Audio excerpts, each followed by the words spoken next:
Hi everyone, welcome back. In this lecture we're going to look at how to differentiate the composition of functions.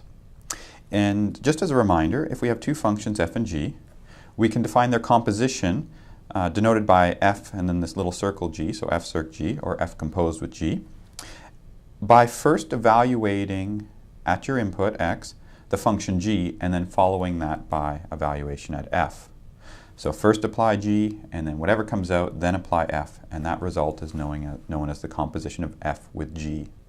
So notice the composition of f with g, you sort of read it from the inside or from the right to the left. This is the first function that's being applied to your input. This is the second function that gets applied to whatever came out of the first function. So let's look at a quick example. If f is the function f of u equals sine u, and g is this second degree polynomial, then what is their composition? Well, their composition is f composed with g at x. It's first evaluate the input at g, the inside function in this case, which is g, so that's a 1 plus x squared, and then take that result and evaluate the function f there. So f is the sine function, so this would be sine of 1 plus x squared. Okay, and so there's our result. What we call, and this will be helpful in what we're going to do next, what we're going to call g is we're going to call it the inside function. It's really the first thing that's getting applied. And then we're going to call f the outside function. It's sort of the function that's just waiting on the outside for whatever came out of the first function that was applied before you can evaluate it. And I'm going to use these terms inside and outside when we start to talk about the chain rule. Okay, so here's the statement of the chain rule. If you have two differentiable functions, f and g, and you look at their composition, which we'll call big F, defined to be first apply g and then apply f of that, so the composition is f composed with g, then the derivative of big F is obtained by first taking the derivative of the outside function and evaluating it at the inside function, and then multiplying that by the derivative of the inside function. So to compute the derivative of the composition, you take the individual derivatives of the pieces, the inside and the outside functions, and you put them together in this way. Derivative of the outside evaluated at the inside, and then times the derivative of the inside function. In Leibniz notation, if y is a function of u and u is a function of x, and the functions are differentiable in this case, then the derivative of y with respect to x is again the derivative of the outside function, but using Leibniz notation it's dy by du times the derivative of the inside function, which is du by dx. So when we think of the chain rule, we're going to think about it verbally, and you'll hear me say this over and over again as we start to do examples. The derivative of the composition is the derivative of the outside function evaluated at the inside times the derivative of the inside function. So that's going to be our mantra. We'll repeat that over and over again as we do these examples. So right now we're just going to look at a whole bunch of examples and get some practice with applying the chain rule. So in this first example we have f of u is sine of u and g of x is 1 plus x squared, and we're going to look at what the derivative of the composition of f with g is. We're going to need to know the individual derivatives. So the derivative of f is the derivative of sine, which is cosine of u in this case, and the derivative of g is 2x. Now having those, we can compute the derivative of the composition. The composition, which was f composed of g at x, its derivative is the derivative of the outside function evaluated at the inside function times the derivative of the inside function. Now, the derivative of the outside function, that was the cosine, so that's cosine evaluated at the inside times the derivative of the inside function. So here we have that the inside function is 1 plus x squared, and we're going to need to then multiply by the derivative of the inside function, which is 2x. So our result is 2x cosine of 1 plus x squared. Okay. So again, we need to know the derivatives of the individual pieces, derivative of sine and the derivative of this polynomial. And once we have those, the chain rule tells us how to reassemble those to get the derivative of the composition. Let's look at the next example. We're looking at y prime, which is the derivative of 2 minus 5x cubed. So the chain rule tells us that this is going to be the derivative of the outside function. Okay, now we need to identify what the outside function is. What's the last thing that's being done here? It's a composition. So if I think of trying to evaluate this function at some particular x value, the first thing I'm going to do is take 2 minus 5 times that value. So that's my inside function. The last thing I do is I cube it. So that's my outside function. So the cubing function is the outside function. The derivative of the cubing function would be 3 times whatever was inside squared. And then I need to multiply by the derivative of the inside function. This is the chain rule. So this was by the chain rule. Now what is our inside function in this case? Well, that, as I mentioned, was 2 minus 5x. So that's what the chain rule tells us. You need to know the derivative of the outside function, which we've written down, but you also need to know the derivative of the inside function, which we can now work out. So this would be 3 times 2 minus 5x all squared. Derivative of the inside function, now we're looking at the derivative of this linear function, which is negative 5. And so this becomes negative 15, 2 minus 5x all squared. Okay, so let's try a few more examples to get the hang of this. We're going to work out the derivative of this, y prime, which is the derivative of x plus sine of x to the fifth times 1 plus e to the x all squared. So do we apply the chain rule? Well, I mean, we need to be careful here. We have to think about how this function is built up. At the very top level, what's happening here? What operation? Is there a composition or is it something else? So how do you figure this out? Just imagine evaluating this function at x. The first thing you would do is probably take x plus sine of x, work out what that is, and then you take the fifth power of that. But then you'd also work out what 1 plus e to the x is, and then square that. And then the final thing you would do is take their product.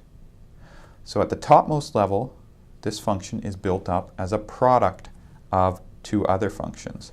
The two other functions are this x plus sine of x to the fifth and 1 plus e to the x squared. So right in here we have a product. So if our function is built up as a product of two other functions, the very first thing we do when taking its derivative is apply the product rule. So let's apply the product rule then. So it's the first function times the derivative of the second, 1 plus e to the x all squared. And then we add to that the second function times the derivative of the first function, x plus sine of x to the fifth power.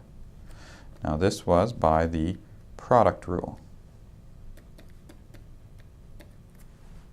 Now at this stage, we scan through and say, are there any derivatives we need to evaluate still? And sure, there are a couple of derivatives. There's this derivative of 1 plus e to the x all squared and another derivative of x plus sine of x to the fifth.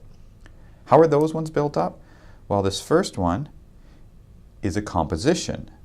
There's this inside function, 1 plus e to the x, and it's being squared. So here is where the chain rule would be used.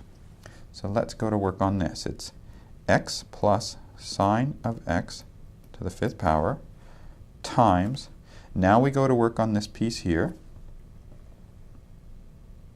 and that's the chain rule. So it's going to be the derivative of the outside function. What's the outside function here? What's the very last thing that's being done when you imagine evaluating at a particular x value? It's 1 plus e to the x, and then you're squaring that. So the squaring function is the outside one, so that's going to be 2 times the inside function times the derivative of the inside function. The inside function in this case is 1 plus e to the x. And so that's the chain rule now being applied. And we can do the same thing for the next term. X plus sine of x to the 5th power. It's the derivative of the outside function. The outside function is the power function, the 5th power function in this case.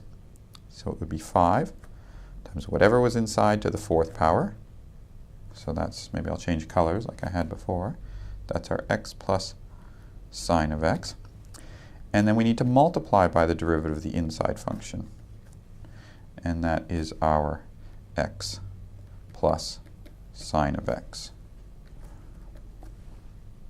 So we've now broken this stuff all the way down to now just having to evaluate these two derivatives. And each of these is a sum of functions, so we can use the fact that the derivative of a sum is the sum of the derivatives. So this first one becomes an x plus sine of x to the 5th times 2, 1 plus e to the x, times the derivative of 1 plus e to the x. That's just the derivative of 1, which is 0, times the derivative of the e to the x, which is just e to the x, plus this other term, 1 plus e to the x all squared times 5 times x plus sine of x to the 4th times the derivative of x plus sine of x, which is 1 plus cos of x. Okay. Now I probably should have written here that this previous step was by the chain rule, just to be consistent with what I've done above, quoting the product rule when I use it. Now I've used the chain rule. This last step, of course, was just differentiating a couple of elementary functions. So now we've got our derivative. There's some common factors, and we could probably pull those out. I notice that I've got an x plus sine of x to the 4th power in common, and 1 plus e to the x to a single power. So I have an x plus sine of x to the 4th. A 1 plus e to the x can come out of each term. And what does that leave me with? Well, in the first term, I'm left with a 2 e to the x, 1 plus, x plus sine of x, x plus sine of x. And in the second term, I'm left with a 5. I'm left with a 1 plus cos of x, and I'm left with a 1 plus e to the x. And so there is our derivative. So this shows that taking a derivative may involve the application of more than one of these rules. We needed to do a product rule here first because it was a product of two functions. The individual factors were then compositions, so we had to use the chain rule. And then those pieces were sums, so we had to use the sum rule for differentiation. So we may need to involve more than one of the rules. In fact, in most cases, we will need to involve more than one of the rules. Okay, so let's look at another example. Let's express the derivative dy by dx in terms of x. So here we're just getting a little bit of practice in Leibniz notation.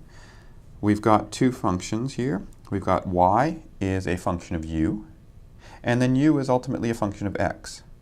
So this means that y can be written as a function of x. Since I can write the inside function here, which is u, as this rational function, then computing y would just be taking this thing and raising it to the 5th power. So there's a composition here. In Leibniz notation, the derivative dy by dx is, well, y was a function of u, so we need to know the derivative of the outside function with respect to the inside. And then we need to multiply by the derivative of the inside function with respect to its variable. What's dy by du? Well, that's going to be 5u to the 4th. And then we need to multiply by du by dx. So that's going to be the derivative of 4x minus 1 all squared all over x. Now that's going to involve the quotient rule. So this is 5u to the 4th. What does the quotient rule tell us? Well, it tells us it's the bottom times the derivative of the top, 4x minus 1 squared, minus the top, 4x minus 1 all squared, times the derivative of the bottom. But the derivative of the bottom in this case is just 1. And all that's over the bottom squared. And so this is then 5u to the 4th x times the derivative of the top. Well, the top is a composition. It was 4x minus 1 all squared, so we need to apply a chain rule there. It's 2 times the inside function times the derivative of the inside function. And in this case, the inside function was 4x minus 1. And then we can carry on, and then that was minus 4x minus 1 all squared, and all that was over x squared. So that step was by the chain rule. And at this stage, now we just have one derivative left to calculate, or to compute, and that derivative is a derivative of a linear function. So we can get that easy enough. It's going to be 2 times 4x minus 1. Derivative of the linear function, that's just 4. And then there was this 4x minus 1 all squared, all over x squared. Okay. Now we're asked to express it in terms of x, the final result in terms of x. So we need to get rid of this u in place of what it is in terms of x. It's 4x minus 1 all squared, all over x to the 4th. And now we need to simplify this expression if we can. We have an 8 here, and that was multiplied by the x out front, so it's an 8x times 4x minus 1. And then we have this other 4x minus 1 all squared, and all of that is over x squared. And we can simplify this a little bit more. We have a factor of 4x minus 1 squared and then raised to the 4th power, so that's to the 8th power. But then we can also factor one of the 4x minus 1s out of these two terms. So that should be to the 9th power. And then what's left in here is an 8x minus a 4x minus 1. And all of that is over an x squared. But this one was all over an x to the 4th. And so simplifying a bit further, we get that this is 5 times 4x minus 1 to the 9th, 8x minus 4, that's a 4x, and now we have a plus 1, all over x to the 6th. And so there's our final result for the derivative. Okay, so let's have a look at a few more examples. What is the derivative of this function, square root of 2 plus 5x squared? Well, it's a composition. Outside function is a square root, inside function is this degree 2 polynomial.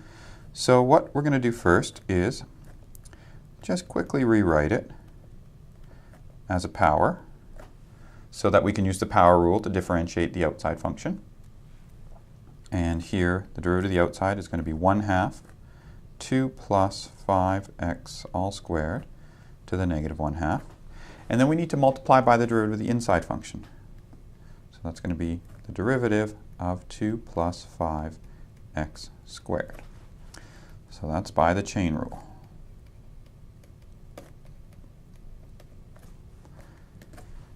And so this is then 1 over the square root of 2 plus 5x squared. The derivative of the inside function, which is this second degree polynomial. Derivative of 2 is 0. Derivative of 5x squared is 10x. And so the result is 10x. Oops, I forgot the factor of a 2 here. And that's going to allow us to cancel with part of the 10 to leave us with just a 5x on top. So 5x over square root of 2 plus 5x squared. And so there is our derivative. Let's have a look at this next example. It's tan of x squared all cubed.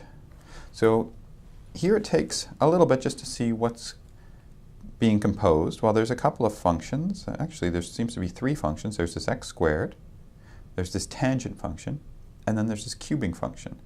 And I have to decide which one is the outermost function. Now, when we're applying the chain rule, things can get kind of messy if you try to look for too much going on. Right now, we're just looking at the top level. What's the very last thing that gets done? The very last thing that gets done, if you're to evaluate this function at a particular x value, the very last thing that gets done is the cubing. So that means that when I want to take the derivative, I just need to know the derivative of the outside function, which is the cubing function.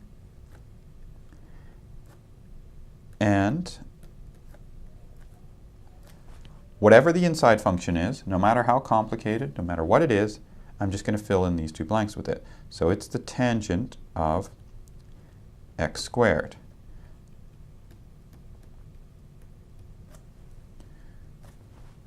Okay, so now we've reduced our computation of the derivative in some sense by one level. We've stripped off the outside function and dealt with it. Now we're left with trying to figure out what the derivative of the inside function is, and that is, okay, the derivative of tan x squared. That again is a composition. The outside function here is the tangent function. The inside function is the square. So we're going to have to apply the chain rule again. So this was 3 times tan squared x squared. Of course, we can, this is just shorthand notation. Tan squared of the argument is equivalent to having the square on the outside. This is just shorthand notation that we've adopted for trig functions and their powers. This next one, the derivative of tan x squared, well, the derivative of the outside function, the derivative of the tangent, is secant squared. We're going to evaluate that at the inside function. That's the x squared. Then we're going to multiply by the derivative of the inside function. And again, we've now stripped off one more level. We stripped off taking the derivative of that outside function tangent, and we're now focused on the derivative of that innermost function, which is the squaring function. And now we can put it all together. We've got a 3 tan squared x squared, a secant squared x squared. The derivative of x squared is 2x. So I'll just pull that out front. Joined with the 3 is a 6x. And there is our derivative. So two applications of the chain rule. We had a chain rule here, and we had another chain rule here. Two applications of the chain rule because this was a composition of three functions. Okay, let's have a look at the last example. F of x is e to the cos x. Again, what's the last thing that gets done? Well, if I start with an x value, I have to evaluate cosine of that, and then I have to take the exponential. So the exponential is the very last thing that gets done. So in order to take the derivative, I take the derivative of that outside function, which is the exponential. The derivative of the exponential is itself. So the derivative of the outside evaluated at the inside is that, times the derivative of the inside function. And so this becomes then, the derivative of the inside is negative sine times e to the cos of x. And so there's our resulting derivative. Okay, so if you've had any issues with applying the chain rule, maybe go back and revisit some of these examples again, make sure you can do them and understand where the chain rule comes in and how we're applying it. Now we're going to look at another example, a much more general example, and then we'll do a few applications involving the chain rule. So here I want to look at a new differentiation rule, the derivative of this exponential function of base a to the x, and we're going to show that the derivative is a to the x ln of a.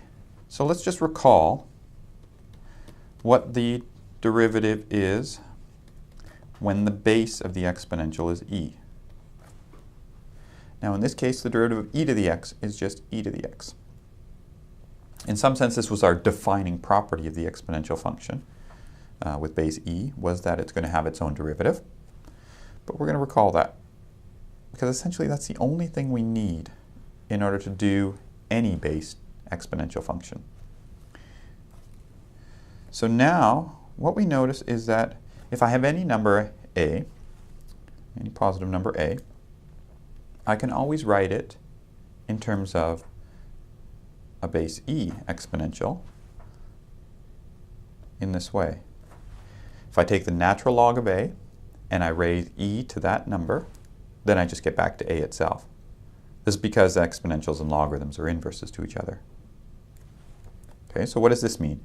It means that a to the x is e to the ln of a times x. And so now we're perfectly set up for finding its derivative, because I just need to now work out what the derivative of this is. And this is an exponential function of base e, which I know what the derivative of those are.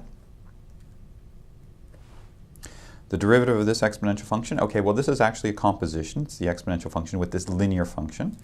So the derivative is going to be e to the inside function times the derivative of the inside function. The inside function is ln of a times x. Now it's important to observe here that ln of a is just a number. A was a number, ln of a, that's just a number. So this is some constant times x. So what's the derivative? Well, the derivative is just going to be that constant. Derivative of a constant times x is just the constant in front. So it's going to be ln of a. And this is where that ln of a is coming from in the differentiation rule as written above. Now this, e to the ln of a of x, well that was just our fancy way of writing a to the power of x. So I can rewrite it back as a to the power of x, and I get ln of a, and there we go. We get our differentiation rule for an exponential function of arbitrary base. And we've done this by using a fact we knew about exponential functions of base e, and this property here of the ability to write any exponential function of any base as an exponential function of base e. Now this is an important thing in calculus. Exponential functions of base e we're going to be using almost exclusively just because of this differentiation rule, that the derivative is itself. But we're not excluding the use of other exponential functions of other bases, merely because of the fact that, well, no matter what base you use, you can always re-express it in terms of a function of base e. So we might as well just work with a function of base e, because every other function is in some sense equivalent to it. Okay, so let's have a look at this example. We've got a pebble that's dropped into a lake, and it creates an expanding circular ripple. Suppose that the radius of the circle is increasing at the rate of 2 inches per second. At what rate is its area increasing when its radius is 10 inches? So we've got this circle that's expanding in the water. And if it's expanding, it means that its radius is going to be changing.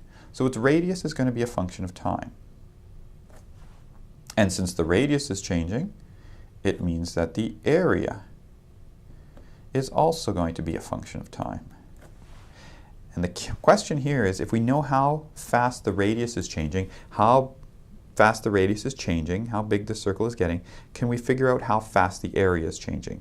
They should be related, because the area is related to radius. So as the radius changes, can we figure out how fast the area is changing?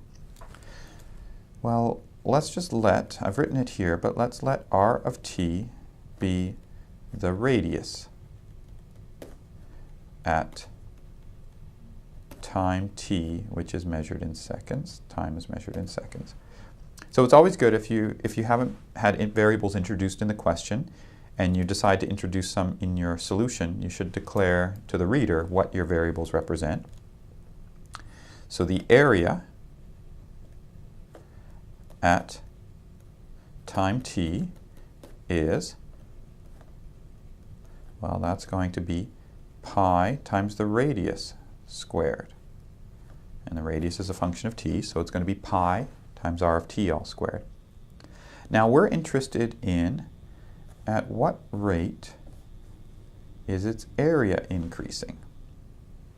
At what rate is its area increasing? Well, that's a question about a derivative. So we want to know what dA by dt is. And we'd like to know in a particular case when the radius is 10. Let's just work out what the derivative is in general and then see if we can figure out what it is when the radius is 10. So in general, it's going to be d by dt of the area expression. Now what's this derivative? Well, it's a constant times a composition. So we know that the constant can always come out of the derivative. Then we're left with differentiating a composition. The r function is the inside function. We don't have an expression for it, but that's all right. We know it's a function of t. It's changing with relative to t. So our inside function is the r function. Our outside function is the square. So it's going to be 2 times the inside function. That's the derivative of the outside evaluated at the inside, times the derivative of the inside function. And so this is now 2 pi r of t dr dt. Now that's the derivative in general. What we would like to know what the derivative is when r is equal to 10. When r is 10 inches, what's the derivative in general? Well, that would be 2 pi times, well, r is 10, so I can just pop 10 right in there, times dr dt when r is 10. Do we know what the rate of change in r with respect to t is when r is 10? Well, we have back in here in the question that the radius of the circle is increasing at a rate of 2 inches per second. So we know that this is equal to 2 inches per second. So this is 2 pi times 10 times another 2, so that's 40 pi. And this is a question about the area, rate of change of area, so we should include its units because units are given in the question. So this is square inches per second. And so there is our resulting rate of change in the area. As the circle's increasing, the radius is changing at 2 inches per second. At the precise instant when the radius is 10 inches, the area of the circle is changing at a rate of 40 pi square inches per second. Okay. And you notice here that from that step to that step, this is where we had to use a chain rule. And the key thing was to notice was that, well, this inside function, r of t, we didn't have an expression for it, but that's all right. We could still apply the chain rule. Derivative of the outside function times the derivative of the inside function, and when we do the derivative of the inside function, we just have to leave it as dr dt. We don't know an expression for the radius in terms of time. That's okay, but we can just leave it in terms of its derivative, dr by dt, and work with that throughout the rest of the question. Okay, so let's have a look at another example. Suppose that f of 0 is 0 and f prime of 0 is 1. Let's calculate the derivative of f composed of f at x at the particular place x equals 0. So what is this derivative? F composed with itself 3 times. Well, again, we just sort of peel back the layers one by one. The outermost function is f, and then it's got some inside function, which we can deal with later. By the chain rule, this says that, maybe I'll write here, by chain rule, so maybe I'll CR for short, it's the derivative of the outside function evaluated at the inside function times the derivative of the inside function. What's the inside function in this case? The inside function is f composed of f at x. We've peeled off one layer now. Now we're left with trying to stare at the derivative and figure out what the derivative of the composition of two functions is. And so that first part was f prime of f of x times the derivative of the composition of f with itself. Well, that's the derivative of the outside function evaluated at the inside function times the derivative of the inside function. So this is a chain rule again. In this case, our inside function is the f of x function. The outside function was the other f. So here we have an f of x and an f of x again. And so this is now f prime at f of x times f prime at f of x times, well, the derivative of f can also be written as f prime. So the derivative of the composition of itself 3 times is the derivative of the outermost one evaluated at the innermost, so the inner function, which is f composed of f. And then we deal with the derivative of the next piece, which was the middle f, evaluated at what was inside of that, which is the innermost f. And then we multiply by the derivative of the innermost function. So this is really the chain rule twice by chain rule again here. Now we're interested in the case when x is 0. So when x is 0, so I pop 0 in for x everywhere times f prime of f at 0 times f prime at 0. And now we just need to use the information that's given. F of 0 is 0 and f prime of 0 is 1. So let's have a look. Well, f of 0, that would be 0, and then f at that would be 0. So then I'm looking at f prime of 0 times f prime of, well, again, f of 0 is 0, so this will be f prime of 0. And then the last one is f prime of 0. So we get 1 times 1 times 1, because f prime of 0 is 1. So the result is 1. So there's our derivative of the composition of f itself 3 times if f satisfies these two properties at 0. Let's have a look at one more example. In this example, we have a model for how a rumor spreads. Here, p is a function of t, where t is the time measured since the rumor started. And p is the proportion of the population that knows about the rumor. And a and k are just some positive constants that, in some sense, depend on the juiciness of the rumor. So we're asked a couple of questions about p. We want to know what the limit is as t goes to infinity. Essentially, this is asking, after a really long time, what proportion of the population knows about the rumor. And we want to find the rate of spread of the rumor. So let's look at the first question. What is the limit as t goes to infinity of p of t? Well, this is the limit as t goes to infinity of 1 over 1 plus a e to the negative kt. Now, as t gets really big, we have k times t. Well, k is a positive constant, so that's a key thing to notice here. So k times t would be also a big positive number. Negative k times t would be a really big negative number. E to a really big negative, well, that's getting really small, close to 0. So in the limit, this e to the negative kt is going to 0, multiplied by a, which is another positive constant, still going to 0. So this is going to 1 over 1 plus 0, or 1. So after a really long time, what proportion of the population knows about the rumor?